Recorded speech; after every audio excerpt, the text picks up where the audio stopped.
Hi friends, Muthazhagu serial நாளைக்கான எபிசோடில் என்ன நடக்குதுன்னு ஒரு குட்டி அப்டேட் பார்க்கலாம் வாங்க. தானா அவங்க ஃப்ரெண்டுக்கிட்ட சொல்கிறாங்க, எப்படியாவது இந்த குழந்தைங்க கைமாறின விஷயத்த முத்தழகிட்ட சொல்லியே ஆகணும். உடனே தானா ஃப்ரெண்டு இருந்துக்கிட்டு சொல்கிறாங்க, அதான் நீ ஆல்ரெடி சொல்லலான்னு போகும்போது தான் உன் புருஷன் தடுத்துட்டானே, அந்த அஞ்சலி ரெஜினா இருக்கும்போது நீ எப்படி அவங்கக்கிட்ட சொல்ல முடியும் அப்படின்னு சொல்லிட்டு சொல்கிறாங்க. உடனே தானம் இருந்துக்கிட்டு அவங்கக்கிட்ட சொல்ல முடியலன்னா என்ன, பேச்சியம்மா கிட்ட சொல்லலாம்னு சொல்லிட்டு பேச்சியம்மாவுக்கு கால் பண்ணி தானம் பேசுகிறாங்க. இந்த மாதிரி அவங்கக்கிட்ட ஒரு முக்கியமான விஷயம் பேசணும். பேச்சியம்மா தனத்தை வீட்டுக்கு வர சொல்கிறாங்க. தனமும் வீட்டுக்கு கிளம்பி போகிறாங்க. பேச்சியம்மாட்ட எல்லா விஷயத்தையும் சொல்லிடணும்னு சொல்லிட்டு தனம் சொல்லலாம் சொல்லிட்டு போகிறாங்க. இப்படி திரும்பி பார்க்கும்போது அஞ்சலி ரெஜினா பார்க்குறாங்க.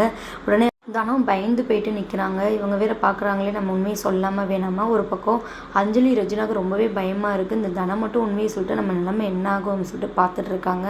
உடனே பேச்சியமாக இருந்துக்கிட்டே, என்னத்தனம் ஏதோ ஒரு முக்கியமான விஷயம் சொல்லணும்னு வந்தால் இப்போ திரும்பி பார்த்துட்டு இருக்க, என்னாச்சு, என்ன விஷயம் சொல்ல வந்த சொல்லு அப்படின்னு சொல்லிட்டு கேட்குறாங்க. தனம் தயங்கிக்கிட்டே இருக்காங்க.